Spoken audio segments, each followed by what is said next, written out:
The latest Conquest update dropped on September 26, 2025, and brought with it a host of changes to almost all of the factions in the game.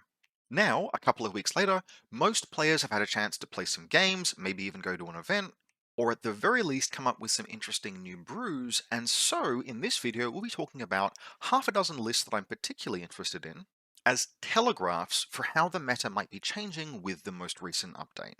This isn't a full 2025 September patch review, but all of these lists have to a greater or lesser extent been made possible by the update, and we'll use them to talk a little bit about how the game might be moving. And so in that vein, we'll be covering 6 different lists of interest. Most, but not all of these were written by me. Most, but not all of them have been playtested, and a couple have even run the gauntlet at a recent 2-day event. All of them are designed to be at least nominally competitive, but the main point for all of them is that they showcase something new and interesting. We are in that early patch list building meta where lots of stuff is still being figured out. People are finding the really powerful stuff, and with the new really powerful stuff being found, people are trying to figure out how to beat it.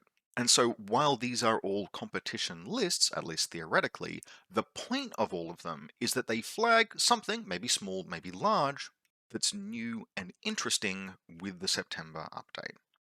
We'll be talking about each of them in turn, run you through the lists, how they play, why they're interesting, and possible adjustments you could make to tailor it to your personal style, and then have a think about what they might herald for the Conquest competition meta moving forward.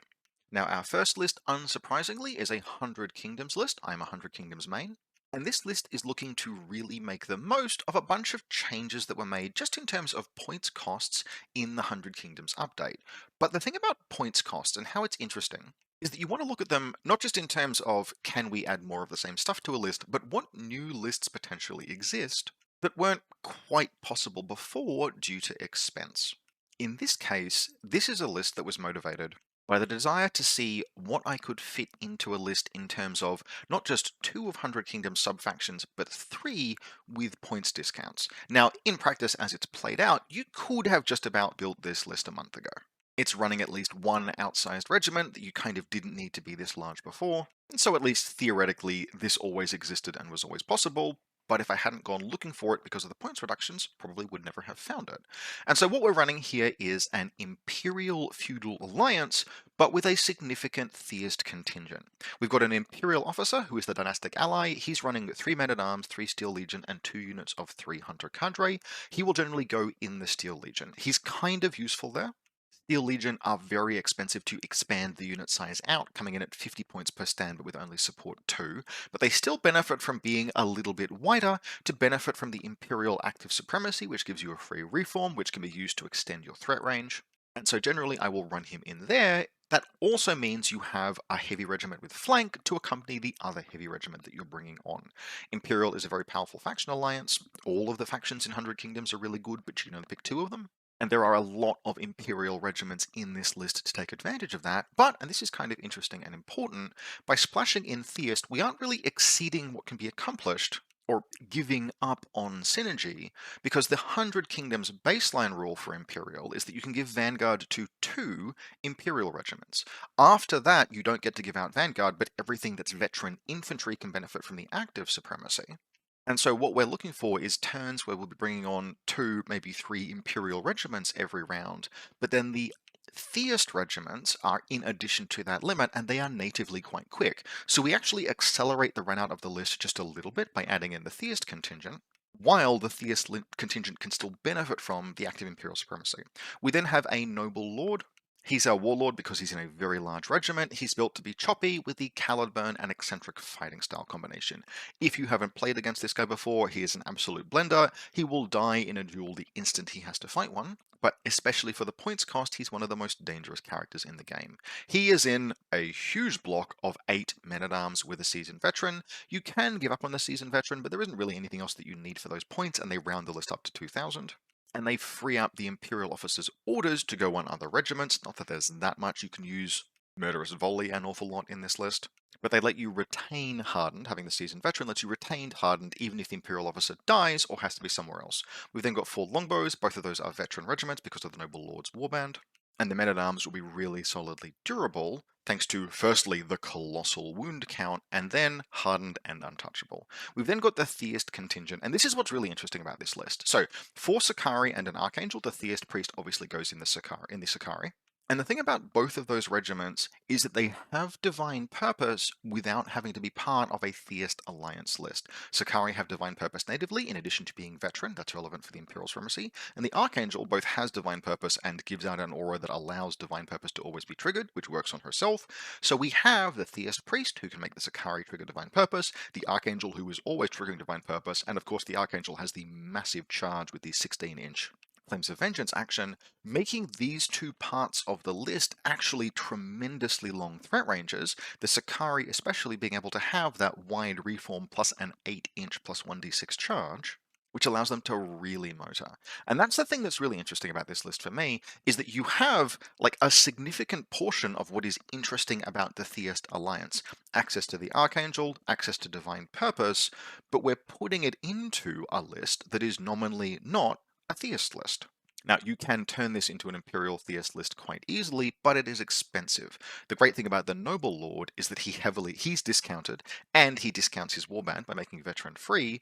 If you were to take, instead of the Noble Lord, a Crusading Noble Lord, you would just turn this into a Theist Imperial list, which would give you access to the Imperial Theist and the Theist Supremacy, but basically at the cost of having to give up Caliburn and eccentric fighting style and the feudal supremacy bonus, which makes the men-at-arms actually less durable and less dangerous. So your mileage may vary there, it is a change that you can make. Finally, we round the list out with a Chapter Mage School of Fire with Art of War in 3 mercenary crossbows. Now I run this list at a 2-day event, and in that event I ran School of Water just to try it out, since there is a very big men-at-arms block in there. In practice, what I found was that water wasn't being a difference maker, but fire would have enabled me to make some plays offensively that I couldn't in its absence. So my recommendation is School of Fire, but pick whichever one you prefer.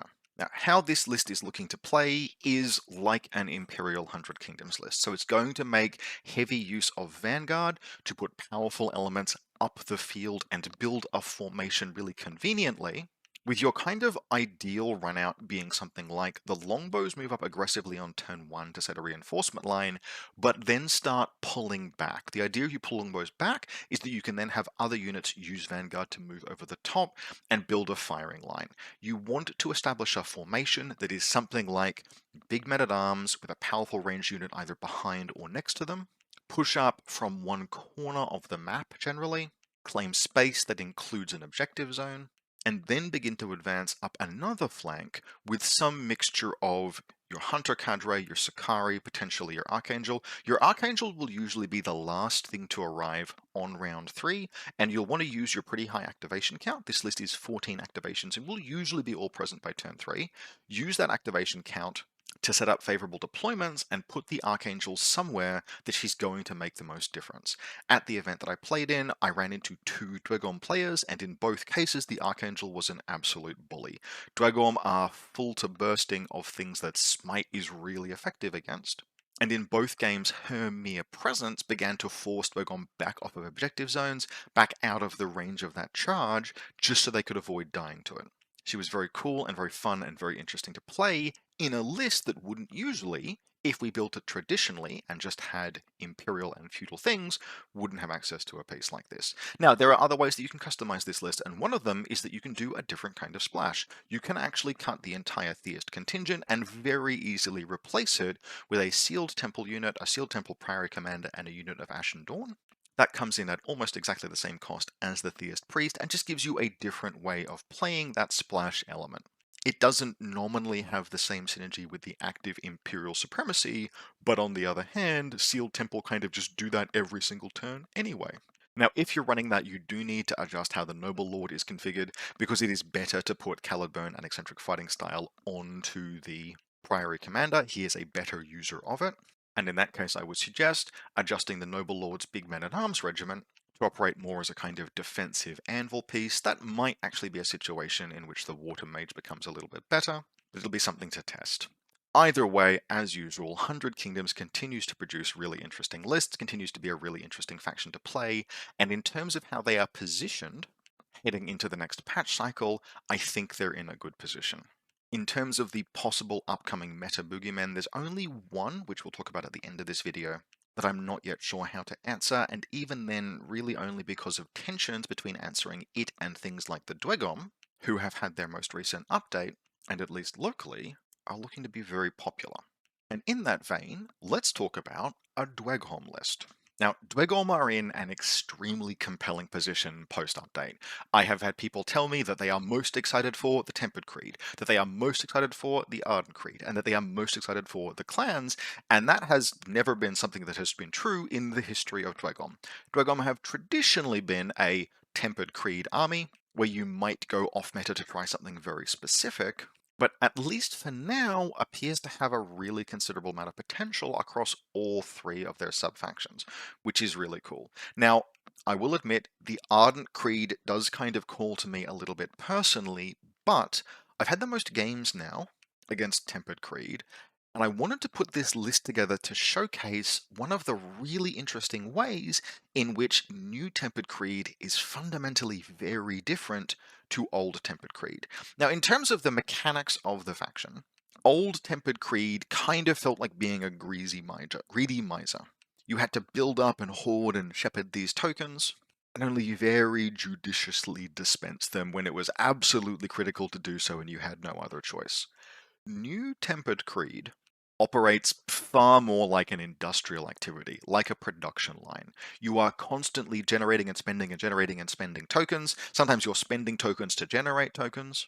And it is much more of a process, like a well-oiled machine, which is really apropos given the aesthetics of the faction.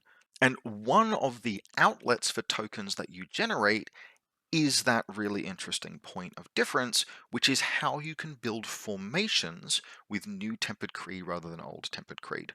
Old Tempered Creed needed to castle. You were limited very much by distance. You had to have models positioned around sorcerers. And there was generally a demand that you concentrate often in just one part of the battlefield. And if the scenario facilitated that, that could be very powerful. But if it didn't, your opponent tended to have a very strong line of play against you. The old Tempered Creed castle, right? Infantry in front, Hellbringers behind, Magma Sorcerers throwing out attacks, all with a very bounded range of 14 to 16 inches beyond the edge of the castle. You could counterplay that by not being in that death zone. And so while the force concentration of Old Tempered Creed was very powerful, their force projection was terrible and was kind of their Achilles heel. And they have radically changed in that respect. Now, because of what we will call as a shorthand the arc node ability of the Tempered Sorcerer Warlord, where any forged unit that is awoken, and any forged unit, as a reminder, can become awoken by spending tokens, and you are generating tokens constantly, can be used once a round as the point of origin for a spell from any of those tempered characters. And that means all of a sudden, you have the ability to project force remotely onto the table from anywhere that there are awoken force regiments, which offers just some tremendously interesting and different lines of play. So what is the list? Well, we've got 3 warbands. We have, as advertised, a Tempered Sorcerer Warlord.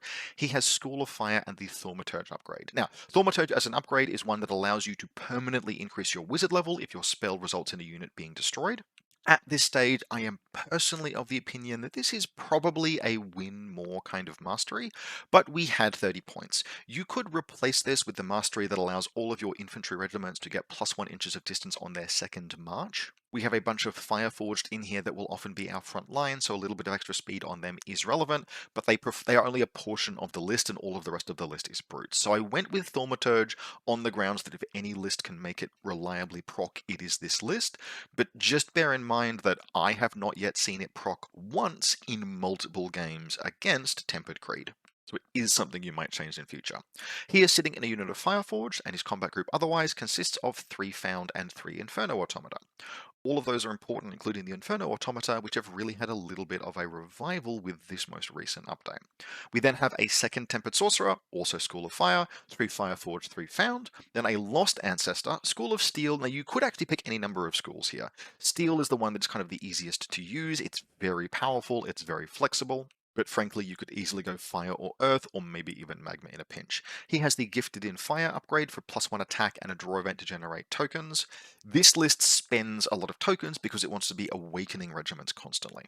That makes it a home for Gifted in Fire, unlike, for example, a Steel Shaper Warlord list, which frankly needs token outlets because it can't spend them as effectively, but generates them in huge quantities. The Lost Ancestor has 3 Fireforged, 3 Found, and 2 units of 3 Steelforged. Steelforged are really good these days, guys. And he will generally join one of those regiments, although you could theoretically put him in Fireforged. He makes the most sense in Steelforged, though. The only time you would change that is if you thought you needed more activations early, because we're usually going to have the Steelforged turning up last. And so how the list plays is around a fairly specific kind of run out or deployment pattern, which, for lack of a better term, makes me think of siege tanks and mech for Terrans in StarCraft 1. You are going to be moving formations onto the board of paired, Fireforged, and Found regiments, usually along 3 lines of advance. You could concentrate 2 of them if the scenario warranted, but the idea is actually to sort of spread your forces out into these tight formations, Fireforged in front, Found behind, and pressing in on scenario zones. If your opponent doesn't contest those zones, fantastic, you move into them, you occupy that space, you start scoring points, and those regiments can be token batteries. But if your opponent does contest your advance, then you roll up, you spend tokens to awaken, you bombard into the zones to shoot whatever is there, and you use that awakening to also spend your once per round Arcnode triggers to fire powerful School of Fire spells from your Warlord, from your other Tempered Sorcerer. Early in the game, you'll use the Inferno Automata to sit between 2 of these formations and basically just bounce back and forward to support as needed. And then later in the game, your last arrivals, although theoretically this list could all be present on turn 2, but usually we'll expect Steelforged to arrive on turn 3, maybe even sometimes on turn 4, to turn up to exploit weaknesses in the enemy lines or commit to engineer a breakthrough. You'll be looking to constantly either hold territory and reinforce positions with your fire spells, or push forward to seize ground. I would say don't be afraid to back up if you think you need to and just bombard and accrue value. But the important thing is this list is looking to win by projecting force wherever it is needed. If your opponent responds heavily, greet them with a barrage not just of fire from your Fireforged and Found, but also from your fire spells. Anywhere your opponent is looking to hold a zone, make sure that they can only do so under Withering Fire. Slowly accrue value, build up that attritional lead, look to hold enough zones to not fall behind on points, and then move forward and occupy everything by the end of the game over the bodies of your foes. I'm really interested in this as a list. I think the mechanics of the Arcnode function are super interesting and super powerful. The ability of this list to play this clever and careful and interesting deployment runout, where it pushes along 3 axes but then allocates force to support those really flexibly, that flexibility is something that was completely missing from the Tempered Creed in its previous incarnation and now exists. And it's going to take time to unlearn those habits. I've played multiple games against Tempered Creed players, very good Tempered Creed players, who are still just out of habit building that tight Dweghom castle, and that castle is still very effective as a formation, as a force concentration, but it's no longer mandatory. And we can see in a list like this how some alternate lines of play exist, and I want to play this. I want to play this list, and I kind of don't want to play against it because it terrifies me. Now, I don't think it's in a position necessarily to be meta dominant. I don't think it will beat every single other list that we'll be showing off here today, but I do think it really leans into an interesting strength that the Tempered Creed now has, and so it's on my list of lists to watch, and ideally at some point get a game in with. Up next, we've got Sorcerer Kings, and this is another interesting one. Sorcerer Kings popped both barrels of nerfs hot off the back of winning Heos, with basically a suite of changes aimed at undoing all of the synergies that made basically all of the lists that we saw at Heos possible. Now, as a personal observation, I would actually say, you can go back and have a look at my video about the lists that were played at Heos, none of the Sorcerer Kings lists at Heos were what we might call particularly nuanced. They were optimized and quite focused on maximizing just a couple of specific strengths, but they didn't really have any complexity to them. They were all basically just built around maybe 2 different moving parts, and the interactions that made those moving parts so powerful are now basically, not exclusively, but basically gone. This is a list that was written not long after the update dropped, mostly in a fit of what you might call spike, but I choose to call productive contrarianism, in response to the very strong effort by Parabellum to unpick cross-court synergies. In the update, you lost the ability to cast wind spells on fire elementals, fire spells on air elementals, etc. But there are still ways that you can run a dual court list, maybe around a predominantly single court shell, but with multiple courts. And so the first point and purpose of this list was just stuff it, let's see if we can get 3 courts into the list. And it turns out not only is the answer yes, but there is some very compelling stuff in here. Now, this has since been moved on with. It's been tested, it's been optimized by a good friend of mine, Ewan, who's a far more competent Sorcerer Kings player than I am. There are some changes that he has made that push the list a little bit more towards melee, but this is the original or close to the original incarnation, just using some of his changes, and it's got the things in it that I really like. If you give me the option to build a gun line in this game, I will try and build a gun line, and I think this does that successfully, but we'll talk about some changes that might improve this at the end of this section. So, what are we running here? We are running triple court Sorcerer Kings, built primarily around Court of Air, but also with Court of Earth and Court of Water, and the strong intention to make use of both of those courts. We will be looking to use the spells of both, possibly the rituals of both. Earth Court rituals are a bit mid, and the strengths of both to create a viable triple court list. So what are we running here? We have a Maharaja Warlord. It's the Maharaja. He is almost always going to be the Sorcerer King's Warlord still. The Raj is seeing a little bit of play, but the Sorcerer actually has some issues with her supremacy that make her kind of worse in certain faction and court loadouts. She actively limits the effectiveness of like Chandavat air lists, of Marid lists. That's something I expect might change in future. For now, Maharaja, because hey, multiple courts, multiple rituals, still very good. 2 units of 3 Danhur disciples, a Mahut, and a Trinaverta Chandavat. Now, something that's really important here, and I want to just kind of call out, is that a lesson I am trying to learn with my list building generally, but particularly the case here, is to recognize when it is the case that one of something is good, but 2 or more of something has diminishing returns. Sometimes there are regiments where multiples of them are excellent. Sometimes that's because the regiment itself is excellent. Sometimes it's because you want the ability to push 2 different regiments forward and always have a good top of round activation. But there are plenty of regiments in the game where a second of them does no harm or can be quite good. But there are also cases where you maybe only need one of something to accomplish everything that you wanted to do. 1 unit of longbows is an example, and in this case 1 Trinaverta Chandavat and 1 Mahut. Both of those are really good elementals, but we have plans for each of them, and they can be diminishing return pieces. The Chandavat especially really wants to activate after an air ritual. That makes it kind of a greedy regiment. If we were to go back to the 100 Kingdoms list, for example, the Theist and Sakari work very similarly. They are a very greedy regiment. They are fragile as hell.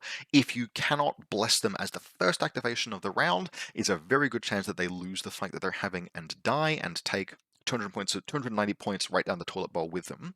You have to prioritize them in the stack, and so they are greedy. Even though, theoretically, a second Theist Priest and second unit of Sakari could be very good, they won't be as good as the first one because you can't prioritize both of them. I know this, I have tried. The Trinaverta Chandavat works in a very similar way. You are only really ever going to have 1 air ritual per round. It is theoretically possible to get 2 in, but for practical purposes you're limited to 1, which means that you can only maximize the effect of 1 Trinaverta Chandavat. And so a second one just offers redundancy. It is diminishing returns, and so even though the first one is really good, we are not going to fall into the trap of thinking that the second or the third would be equally as good. However, for multiple reasons, the first one is excellent in this list. We'll get to that when we get to the 4th warband. Our second warband is a Raj, Court of Air, bound to the elements and Prim Kanjar, with 3 regiments of Steelheart Jin. Now, this is the section I am least convinced of. I don't have the Sorcerer King's knowledge to really know what else this could be. You could, for example, turn 2 Steelheart Jin into 3 goals. I'm very uncertain about that. But we do need elementals to battery up our rituals, because we will often not be generating tokens on our rituals with our spell casting. And the best fit for the elementals that we wanted in this list were going to be Steelheart Jin. Now, the Raj himself is outstanding. Bound to the Elements and Prism Kanjar is a well-known combination, and I personally really like him in Court of Air because Air Step is just an absolutely killer spell. That free reform is not fluid formation, so it isn't subject to the fluid formation nerf, and you can entourage straight out of it, which means you have a huge threat range on a very, very dangerous regiment that combines high attack volume from the Raj with good cleave from the Steelheart Gen. Now, 3 regiments might be a little bit overkill, but it is a very effective combination and adds long threat range effective punch to our list. Our third warband is just another Raj, Court of Air, with 3 Maharbati Initiates, trying to do the same thing as the Steelheart Jinn, where you have that air step into charge. Maharbati Initiates are a little bit fragile. We're looking to be fairly careful with this regiment, but they do generate tokens. And if all you use these guys for is to move forward and be threatening and countercharge something while the Raj cast lightning bolts, that's totally fine as well. Finally, and this is the secret sauce of the list, we have a Sorcerer, Court of Water, Dancing Scimitar, and a unit of Goals. Now, the Scimitar here is Ewan's innovation, but I really like it.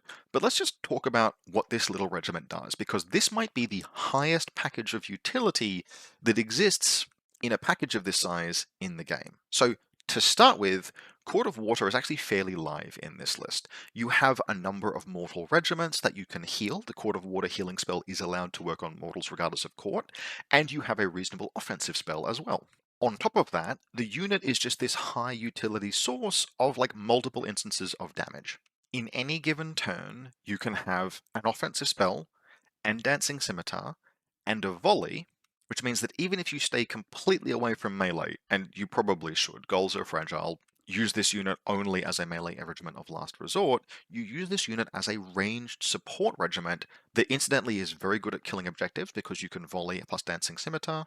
Against an enemy regiment, you can also move up and take the offensive spell. There's just all of this little bit of utility and chip damage, which would be cool on its own, but this is also a Court of Water caster, which means you have Court of Water rituals. And because you have a Maharaja Warlord, all of your elementals can add tokens to water rituals, which means you have access to water rituals, which means you have access to some truly horrifying ritual combinations, particularly with regiments like the Mahut and the Trinovoda Chandavat. Now, Court of Mud, as it were, is something that's been theorized about for quite a while. At this stage, I shouldn't need to explain what a happiness-ending combination trying to fight a Mahut as your opponent summons a huge water marker under your regiment's feet is going to be like. Congratulations, your clash won, you're going to be here forever.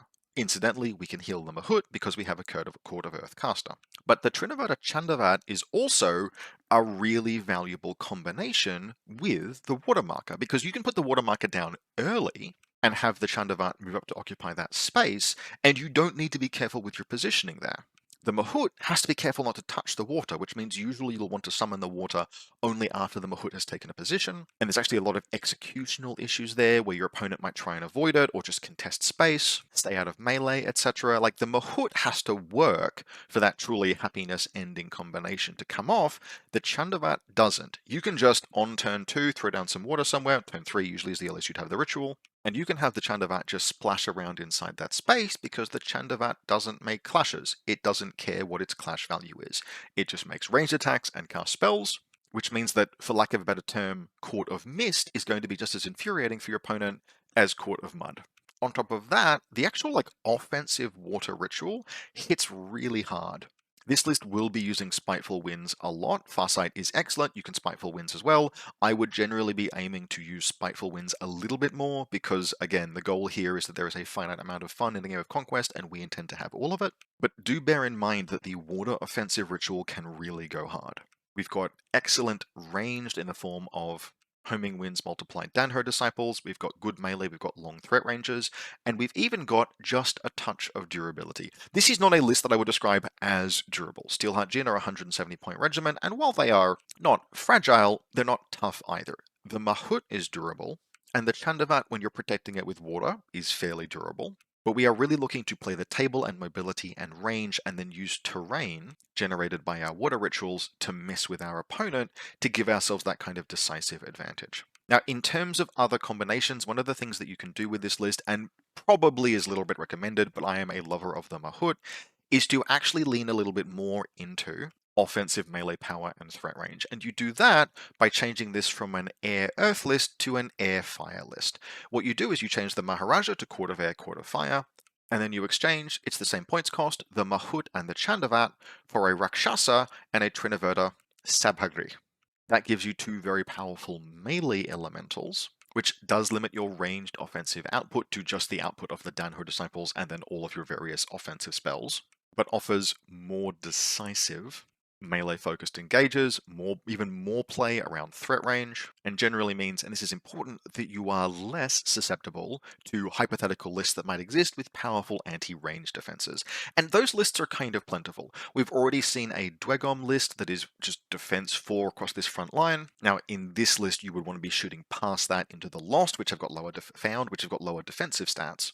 But at that point, you're starting to be exposed to enemy firepower. That Dweghom list is generally going to be at least a little bit resilient against poke damage. And coming up, we're going to see a list that can generate entire auras of high defense and defensive tech against range attack and spellcasting. So in the interest of diversifying your assets, one of the changes that you can make is to shift into fire and air rather than earth and air. But this version, just for style points, is my preferred version, and I'm excited to get a game with it at some point. Now, our next two lists, starting with Old Dominion, are slightly simpler in their reason for being. Old Dominion didn't experience any transformative updates with this change, just some stat boosts here, some points reductions there, but this list is looking to make the maximum advantage that it can out of that, in combination with kind of a very small change, which is to Armor of the Living Saint. Armor of the Living Saint went from doing nothing to giving relentless blows, and with that change, we actually now have two very different, very distinct, but very interesting ways to kit out a Heliarch. One for defense and one for offense, and that's what this list is looking to do most of all. And so what we have here is, firstly we have a Heliarch Warlord Warband. We have Aventine Armor and Semyon of the Legion, which means Tenacious, One, and Untouchable, and that Heliarch is going to be joining a unit of 5 Varangian Guard. This is a regiment that I have played with in the past. It is utterly demoralizing to try and fight into, it is hugely durable, and with the fact that the Heliarch benefits from the Varangian Guard memories, and the Varangian Guard themselves went up to 5 attacks, it also hits like an absolute Mack truck. It is a centerpiece regiment, but we have lots else going on as well. We've got 2 units of 3 Centaur Prodromoi, Cleave, 5 attacks, and very high speed makes these guys exceptional at arriving at a time of their choosing to a place of their choosing, and then massively capitalizing on the Heliarch Warlord active supremacy. I have in the past had a unit of Centaur Prodromoi kill a Talos from full health to dead in 1 activation. That's the power of the Heliarch active supremacy, and 3 Athanatoi capitalize on that as well. These are all very violent regiments, and you'll be looking to have them arrive and stage themselves and then launch a very dangerous attack on turn 4 or turn 5. Matter of best judgment. Bear in mind, as always, that it's a Heliarch supremacy. You can use it either to perform a March Charge Clash, or if you can, a Charge Clash Clash. The latter is much more powerful and hugely dangerous, but sometimes you just have to use this as threat extension. One of the plans that we have to buy us the space and the time to actually force the enemy into closer engagement, to let us use the Heliarch supremacy in the most dangerous way, is our second warband, which is making use of the hyper-blendy Heliarch with Calamitas and Armor of the Living Saint. For only 130 points, this guy has 7 attacks on 4s with Flurry and Relentless Blows. Relentless Blows interacts very nicely with Flurry, and he's Cleave 2 Terror 1.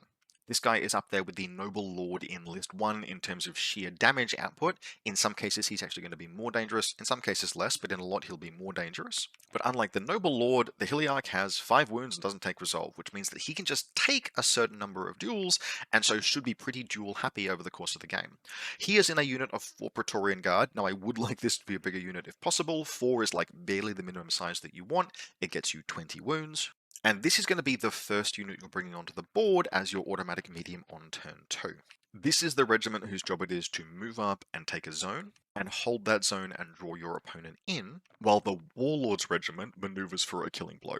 Now, because we have the restricted slot available, we've also taken another unit of 3 Athanatoi, because Athanatoi are freaking excellent. But this Athanatoi unit will often be the last medium regiment onto the board. If you have something arriving on turn 4, it should probably be this. Use them to reinforce a flank, because they won't benefit from the Heliarch Warlord's active supremacy. Then we've got 2 Hero Deacons, 1 in 3 Cultists, 1 in 3 Legionnaires, and then a unit of 3 Caryatids. Caryatids behind Praetorian Guards, one of my favourite unit combinations in the game. Size 2, good shooting with long range and armor piercing, shooting over the heads of your infantry, punishing anything that engages them, forcing your opponent into melee. These are just a very valuable role to fill. But this is kind of important. You actually have a lot of flexibility with these remaining points. One of the iterations of this list that I have written actually just gives up the Hero Deacons entirely. Without the Caryatids, you're not hugely beholden to developing your Dark Power. Everything in the list kind of likes it, but nothing is absolutely demanding of it. Even the Praetorian Guard, once they get to an objective, can just use Memories of Old as an action in a brawl if they need to, and you can actually replace that Hero Deacon package with something like a Theocrator. Because this list can get up to Dark Power Tier 4, the healing spell on the Theocrator, Hazlia's Touch, is very powerful, and the Theocrator is a Theocrator. He's just a huge package of value. He's very powerful, he's very fun to play. If you take him, though, you need to change the kit on the Heliarch Warlord. Semyon of the Legion needs to be exchanged for Vexilla of the Lost. You can keep Untouchable on the Varangians by instead taking the Eternal Discipline Mastery. That keeps your defenses intact while giving you access to healing from the Theocrator, and then just all of the value and the power that Theocrator applies. And you might even have the points there to be able to increase the Praetorian Guard regiment up to 5 stands. Now, that will be a lower activation count list. You'll need to be a bit more proactive and aggressive. You're more likely in that version of the list to have to use your supremacy for threat extension, but it's also at that point just a hugely violent list. There is nothing on the list that is wasted space. Even the Legionnaires are just looking to move up and hold zones after the wave of more powerful regiments has swept forward, trading off the power of basically all of the regiments here. All of them are good in a brawl, and interestingly about the list, we have this double Heliarch kit out that's pushing this incredibly powerful melee character in 2 different ways. This is another one that's really interesting to me. In terms of experimenting with it, one of the things to get right would be the size of both the Praetorian and the Varangian regiments. Both of those regiments need to be big enough to not die. The Praetorians can be sacrificed in the end. You can have a situation where the Praetorians, they die eventually, and the Heliarch goes down fighting and murders everything that was fighting him on the way out. But the Varangians in particular want to be at a size where every game that you play, they make it through somehow. Depending on what you're playing against, that might be moving up to size 6 or even size 7. I have had games where I had that progression, but that'll be down to the meta that you're playing against, what you think you need to fight, whether you're fighting into a Dweghom gunline or something like 100 Kingdoms. Just generally build them till they get the level of resilience that you need. Now, our second to last list is City-States, and this is a list that I'm excited for because it isn't one that I wrote, and I'm looking forward to playing against it. I have a very skilled and inventive local City-States player who is very good at developing what I would call technology. Watching him play heavily influenced the City-States tier list that I did in the previous update. And this is the first list that he has written. I've made some very slight changes, but this is the first list that he has written in the new update, and it's trading very heavily on the Polemarch Warlord. And to quote this player, there is no way that they tested this, in particular in the context of a Polemarch in a big unit of Sacred Band. So what is the list that we're playing here? Polemarch Warlord with Atlantis Spear. It's a classic combination. We then have 3 Minota Haspists and 3 Thorakides plus a Therian Auxiliary, so a unit of 4. That Therian Auxiliary is at 7 wounds now, so despite the fact that this is a 4-stand regiment, it's actually surprisingly difficult to shatter because you've got to push all the way through that Therian's wounds, meaning this is actually a fairly safe regiment to run in that size. Now, to note, the original version of this list had 2 units of 3 Haspists and then Disorienting Strikes on Polemarch Warlord. I hated that for 2 reasons. Firstly, Disorienting Strikes does nothing and sucks. And secondly, that put the list at 1995 out of 2000, which offended me at a deep personal and religious level. The Thorakidi change over the Minotaur Haspist gets it to a clean 2000, as God intended, in addition to basically just being a good regiment. We then have 5 Sacred Band and 3 Sacred Band. Now, a change that you could easily make is to turn that second unit of 3 Sacred Band into a unit of Therians. Therians slap, and they have only been made stronger. Surely now, finally, Therians are at a point where they're just very good on their merits. In this case, the Sacred Band gives you 2 regiments of the same type, which can be valuable, but that second Sacred Band regiment will often arrive to support the Aristarch in the second Warband. We've got an Aristarch with impact resistance with 5 Phalangides plus a Sacred Band Auxiliary, so 6 stands total. And of course, the ability to heal that regiment thanks to the Sacred Band Auxiliary is just vaguely useful. It's a solid little synergy. Mostly those Phalangites will be holding space. Now, not listed here, but they absolutely have a Doralates. Let me just change that. There we go. Lokogos on the Thorakides obviously helps them survive. Doralates on the Phalangites is very solid. Because of the changes to the strat stack, you can trigger that very reliably on the first activation of the round if you want to. It's a very strong quality of life change, and keeping that regiment alive and topped up with the little MSU of Sacred Band is just something that's valuable and useful. We then have 3 Selenoi and 4 Chariots, 3 Scorpios and a Phlogobolon. I think, but I'm not certain, this is probably about the right number of chariots now. You could actually go fewer if you wanted to, 2 might also be fine. Basically, with the changes to fire and advance actually requiring you to fire and advance rather than fire and retreat, you need space for the chariots to operate. They're still incredibly good, they're still cornerstone pieces, but I think you want more other elements on the board now that operate in a way where the chariots have space to move around and behind and between them in support, rather than just operating en masse themselves, using the advance part of fire and advance to fall back, since that's no longer convenient and you have to move in arcing movements to get any extra distance off of the retreat. Now, the thing that this list is meant to do, and which led to the quote at the top of the page there, is to trade very heavily on the most powerful unit possible that this player could think of to combine with the Polemarch Supremacy. Phalangites would be very, very good, but the thing about Sacred Band is that they've got really high cleave, they slap, they're hugely dangerous for the Polemarch Warlord Supremacy, hitting on 4s, rerolling 6s, and because they are a heavy regiment, they can do something very important, which is arrive just a little bit later and counter-deploy your opponent's center of strength. What you want to do here is pick basically a regiment, something that is on the board late in the round on turn 3. The Sacred Band will be arriving basically your last thing onto the board on turn 3 after other stuff is activated, and you want to find whatever it is you think your opponent most loves, and drive at it like the angry fist of Ares, and then as soon as you are in range, use your activation advantage, right? Even though this is only 2 warbands, it is a 12 activation list with the strat stack, which makes it pseudo 13 activations, which means that unless you are playing against either something like 100 Kingdoms or Sorcerer Kings, you should have like 1 activation flexible at the end of the round that your opponent can't respond to. Use that activation to push, like deploy, and then push aggressively, so that without needing to roll, beginning of the next round, you can pop Polemarch Supremacy, charge, clash, and kill whatever it is your opponent loved the most. Now, beyond that, a little bit of an underpants gnome plan. Question mark, question mark, question mark, profit.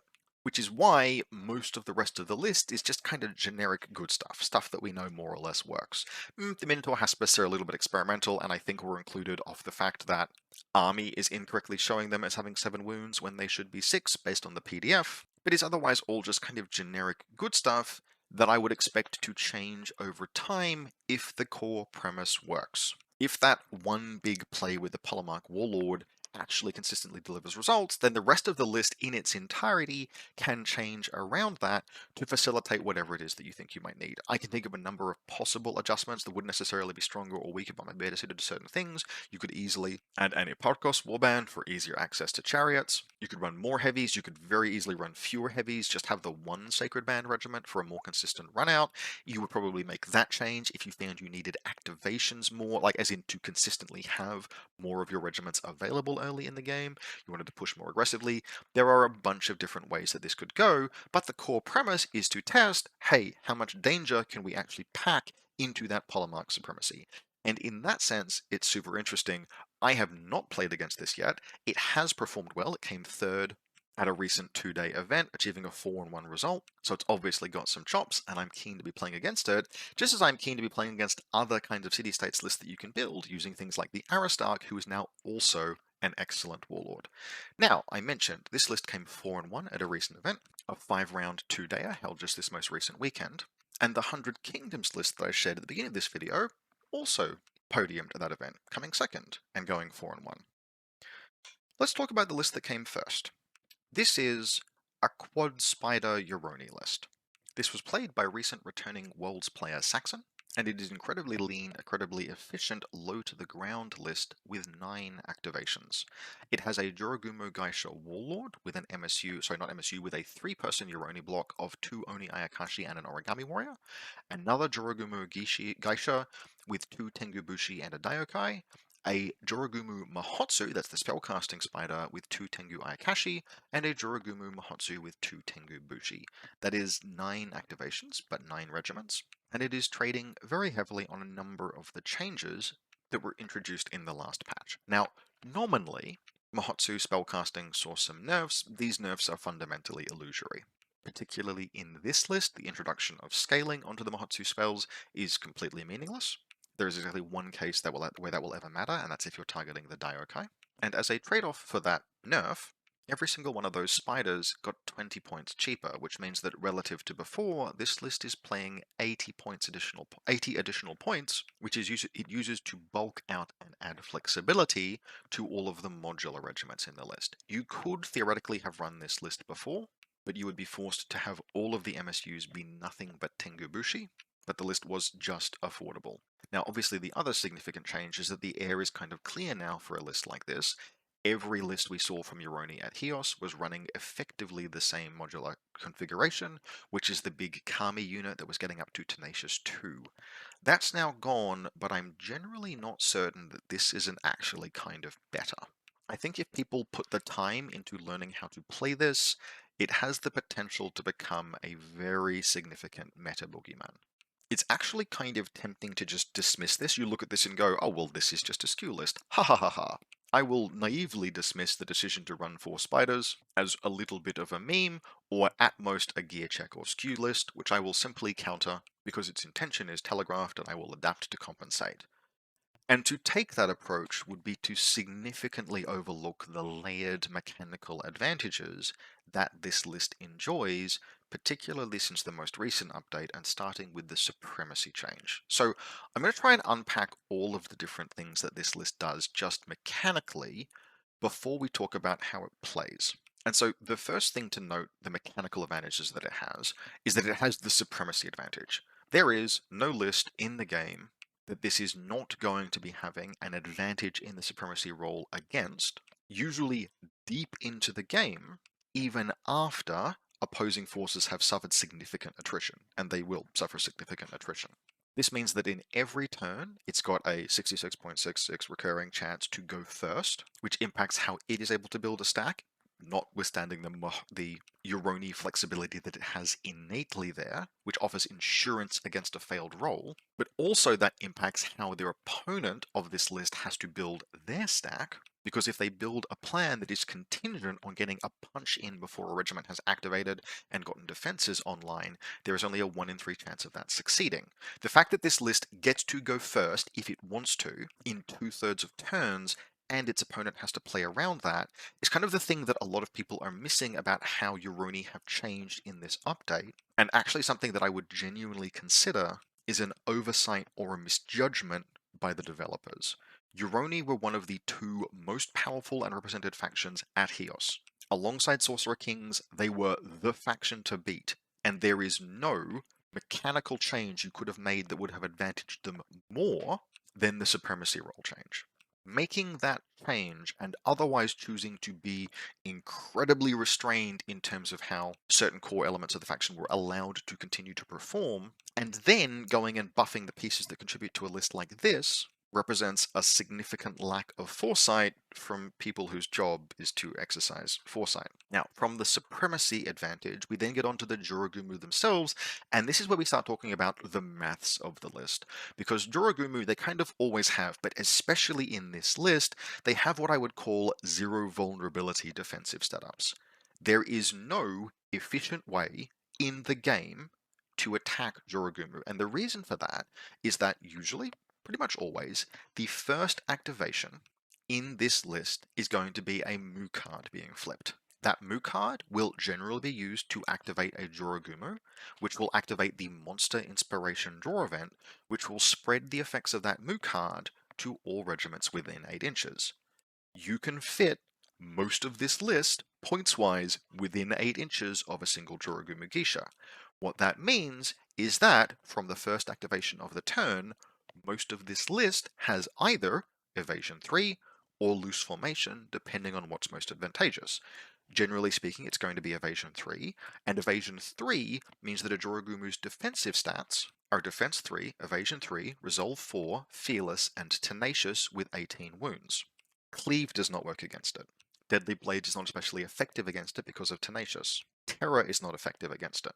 Multiple small or ranged attacks are not effective against it because of Tenacious. Armor Piercing, Brutal Impact, and Smite don't work, and God help you if you've taken a Smite creature against this list. And bringing a large regiment up to concentrate force and have the number of attacks necessary to push through isn't even particularly easy because the Dweghom is on a monster base. There is nothing in the game that efficiently puts a Dweghom Geisha down. And there are 4 monsters in this list with that defensive profile. Very close to 5, the Daiokai lacks Tenacious, but is otherwise pretty close. If you don't put a Dweghom all the way down, it can be healed, because Yoroni represent the only faction in the game where the developers did not learn the lesson of Ashen Dawn and allow healing to be leveraged against things that are far, far higher value than the basic infantry, quote-unquote, of the faction, meaning that trying to fight this list, just to put damage on this list, is a bit of a nightmare. If you think you've got a counter to the defenses of a Dweghom, I strongly encourage you to actually sit down and do the math, because many of the things that you would think intuitively are counters are actually farcically terrible. I played a version of this list very early into the update into Wardrun, and watching an Apex Predator try and fight a Spider was a sad and discouraging moment for the Wardrun player. Despite Fiend Hunter, etc., the Apex just bounces. 2 Apexes just bounce off of a Dweghom. Now, that defensive strength, that 0 vulnerability defensive strength, would be powerful enough, but this list also has what we will call material advantage, because it does something that very few to no lists otherwise can do.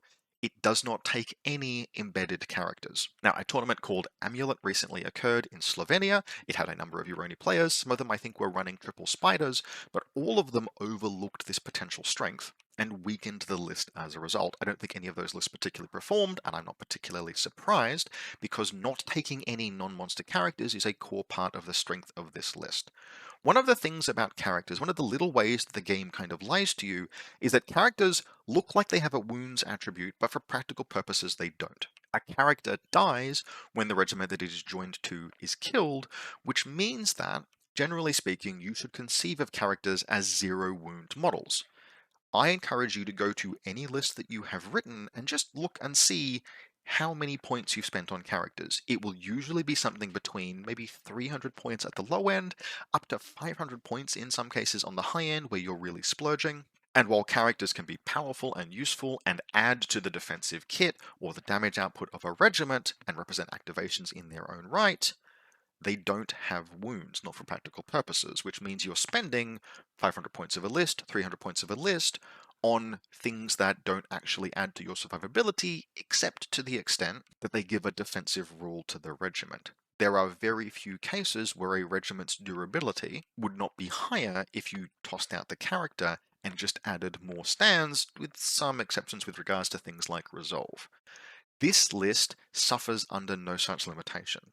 2,000 points are spent on things that fight and have wounds, which means that this list just enjoys a material advantage, just in terms of the stuff that it has on the table against any other list. Most of the time in Conquest, when we look at how characters are costed, in addition to not having wounds, characters generally pay a little bit of a premium for unlocking a warband. Usually it's not massive, but it's almost always there to some extent, where a character, part of the value of them is that they give you the ability to recruit more troops into your army.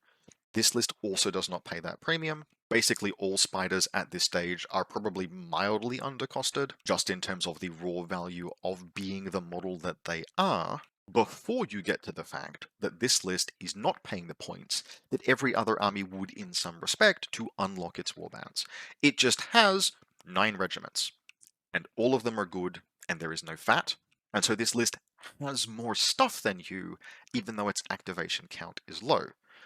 Okay, those are our mechanical advantages. Oh, also, the list is extremely fast. The list reinforces extremely consistently. One of the things about having no characters in the list that are not monsters is that your reinforcement pool is massive, which means that you reinforce extremely consistently. And because the entire list is medium with one exception, You have a great deal of control over how your list develops game to game and can adopt different strategies. And from that, we kind of segue into the play advantages that this list has, because this is a monster mash list. On top of that, it's a Yoroni monster mash list, which means that it's running not just monsters, but Yoroni modular regiments. And that means that this list is very close to unparalleled in its ability to concentrate and then reallocate force. Concentration of force is one of those things that you could almost do an entire short video on, but the short version of the explanation is that concentration of force destroys armies. If you can bring more force to bear in a specific location than your opponent can, you will, generally speaking, win the fight there. It allows for defeat in detail, it is a tactic that has existed since time immemorial, and it is extremely important in Conquest. This list can pack a huge amount of force across a narrow frontage, and it enjoys the critical advantage of once it has concentrated force to win a fight, it can reallocate that force extremely efficiently. Everything in this list, with the exception of the Oni, is either fast or incredibly fast, which means that it is very difficult to hold this list in place, eventually give ground, eventually lose, but maybe secure a victory due to scenario zones you have secured elsewhere, because it will get to those scenario zones very quickly. Monsters turn on a dime, Jorogumu are quick, Tengu are very quick, and the Daiokai absolutely motors when he wants to, thanks to being able to use the Fu card. Finally, this list makes use of what we will just call the monster effect. This is something that has existed in Conquest for a very, very long time. Everyone kind of knows about it at this stage, which is that you have this strange effect on resiliency and force economy from just having a monster. And that is, if I have a 18 wound infantry regiment and it suffers 17 wounds, it's probably in hella bad shape. Its damage output is probably hugely diminished. It may not be able to deliver enough force to kill whatever it was fighting, and so it's effectively removed from the battlefield in terms of its influence, able to do anything but score once it's taken that kind of damage. It can also break, it can also shatter, etc. A monster does not have this limitation, and this has been a strength of every monster in every faction in the game for as long as monsters have existed. They don't degrade. But what that means is that you cannot screw up your allocation of force and force economy against monsters. You have to overcommit into them, because if you leave a monster alive on 2 or 3 or 4 health, it is exactly as dangerous as if it was on full health. You waste that force, you waste that damage completely if you don't secure the kill. So you have to overcommit, which makes fighting monsters inefficient relative to their defensive stats. And you're fighting 5 of these things, and they have very efficient defensive stats, which makes fighting this list even more difficult than it looks when you just try and assess the difficulty of killing one Jorogumu. Add that to the healing effect, because Mahotsu can heal monsters, and you have a list that looks like a gear check, but I don't know what has the gear to answer that check. And so, in terms of how this list plays, it will be playing at a small activation disadvantage, but actually not as small as it looks, because it has such an efficient reinforcement curve. Because it has so many reinforcement dice, it can usually run reasonably close to activation parity during the early turns, and it will use that to just allocate its force carefully. Usually it will look to send one of the Tengu units up to hold a zone, thanks to their incredible vanguard movement. It will look to rely on where an opponent has deployed their lights to act as telegraphs. It doesn't have to give such telegraphs, it can wait to see how its opponent rolls out. Then it will begin to move the monsters onto the table, and the idea will be that the monsters move onto the table to secure a decisive victory on one of the relevant scenario locations. And this is extremely difficult to stop. Not impossible, I have a few thoughts about how you might do it. But as a general rule of thumb, if this list wants to commit sufficient force to win a fight, it can. And once it wins that fight, it will heal up any monsters that have suffered damage, and it will move those monsters and those Oni regiments to wherever else they need to be on the board, right? The Tengu will relocate, the Jorogumu will relocate, and it will just push across the table and around. It can do big sweeping maneuvers. You will see the Spiders are able to push forward into a zone and then loop around and double back towards whatever the next zone is, basically moving in a figure eight across the table until everything that's trying to fight them is dead and the game is won. Now, it doesn't win without casualties. It's not that powerful, and you absolutely must understand how to unpack it and allocate force, and to exercise foresight in the allocation of that force. and to build a formation where the monsters are roughly together, but the Mahotsu are supporting using the range of their spells, whatever your weaker flank might be, and you aren't overcommitted in any specific location, you're committing just enough force to win. All of those rules of Conquest still apply. All of the rules of movement and maneuver and careful decision making. This isn't a list that plays itself, but it is mechanically incredibly powerful. And that incredible mechanical power is actually amplified by the recent release of Dweghom. Everyone is looking at Dweghom. Everyone is going, all right, defense 4, evasion 0. I have to be prepared for that. I'm going to need some cleave. I'm going to need some AP. I'm going to need some smite. And if you have included those in a list, they are wasted here. If you were to build a list exclusively to try and deal with this, you'd be looking at doing tons and tons of regular damage attack rolls, and if you play that into Dweghom, you're going to have a very bad time. And so it sits on one end of an extreme defensive skew, where Dweghom exists on the other, and everyone else has to try and answer both of those things. And even if you 70-30 split your attention, 70 to this list and 30 to Dweghom, speaking from experience, that is an insufficient focus.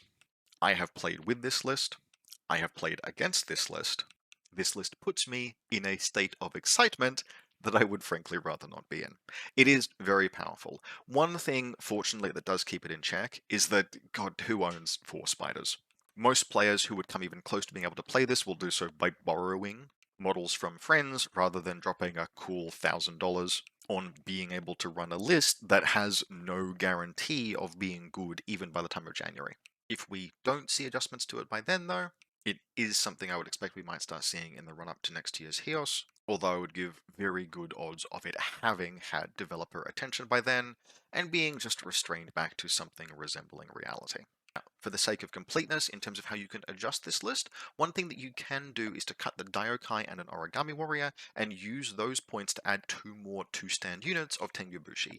This gets you all mediums, 10 regiments, 10 activations, which offers a little more flexibility and a little more ability to cover ground at the cost of just one less monster, one less thing to benefit from that monster effect, one less thing to benefit from monstrous inspiration, and frankly the Daiokai is a hella cool regiment to play with. The changes to Sweeping Step make it very fun and very powerful. Pro tip, activate the Daiokai with Fu, and its first Sweeping Step march can be 9 inches, the second can be 7, which lets it really get across the board, in addition to just being a cool guy who can do things like declare free duels, etc. My recommendation is if you've got to play with the Daiokai, because the Daiokai is really fun, and his presence does not weaken this list at all, but if you wanted to spread out just a little bit more, you can get up to 10 activations with that change. Otherwise, strongly recommend playing the list as is. It did recently run a 5-round event here in Australia. I have played with actually a weaker version of it earlier, where a poor Wodrun player preparing for Dweghom ran headlong into it, and I have never seen such a good player lose the game on mechanical basis so hard in my entire time playing Conquest. This is very strong. It comes with my recommendation, even if it's just the kind of thing you play once to see what the hype is about. And that wraps up the video. 6 lists, all of which I'm excited about, 5 of which I'm optimistic about, and all of which are doing something interesting that we didn't necessarily see before the most recent update. Nothing for Weavers. Weavers are a faction I'm going to have to play into more, get flogged by a couple of times, learn those battlefield lessons the hard way. They are a very interesting and exciting faction, but I don't have the knowledge of them to write a list I can recommend yet. That will absolutely come in time. And so, notwithstanding my visibly sore posterior with respect to that Yoroni list, I do think the Q3 patch has the game on a good trajectory. The change to light scoring, the change to supremacy mechanic, most of the balance updates represent good changes, even if some of those changes are a reversion to an earlier time. I think that's totally fine, and the only thing that would be a mistake is a refusal to experiment with how the game can change, and a willingness to revert back to a previous status quo if it turns out that that's preferable. That represents the level of intellectual flexibility that I would like to see from a design team. Parabellum are displaying it, and so even though I have one concern about the most recent update, I've got reasonable grounds to be confident that will be addressed in time. So, that wraps up my list of things I'm interested in with this coming update. Of course, Weavers are on the list, and I very much look forward to getting flogged by them in future. What are you interested in? What of the list that we showed off today were interesting to you? Do you have something that you've brewed up that you're keen to play or find interesting or exciting? Post those in the comments below. I do read the comments. I am very interested to see what everyone else is playing. Is there something from some of the factions that I didn't cover that is interesting or cool? Are you running Mega Cleave Woodrun, and is it performing well? How are Nords doing? Where are my Spires players at? I've actually seen, and kind of have to agree, the Spires, despite the fact that they've received no changes because there is a large change coming in January, I actually don't think Spires are terribly positioned in the current metagame. They are one of the few factions with the flexibility in offense to actually potentially be able to handle both ends of the defensive skew that the Dweghom and Yoroni represent. I don't think either matchup is necessarily easy, but both are potentially accomplishable, and that feels like a rare thing in that kind of an environment. Hell, Spires are a faction that technically have a character that can put reliable damage onto a Jorogumu, thanks to, and this is a hell of a meme, the adaptive senses upgrade, which I am genuinely considering taking on a juiced out ranged character just so I could punch through the Jorogumu even when it goes to evasion 3. Now they'll just lose formation against that, but hey, a man can dream. Anyway, what are you excited for? What are you interested in? What of the lists that I showed off today are interesting to you? And how are you feeling about the game? Post in the comments below. If you'd like to support the channel, just as a reminder, you can do so via the Buy Me a Coffee link in the video description below, or by becoming a channel member on YouTube. Content is one of the games that we cover, with a focus on competition play. We do things like cover the lists that were played at HEOS, and do breakdowns and tournament reports, and you can find more such videos elsewhere on the channel.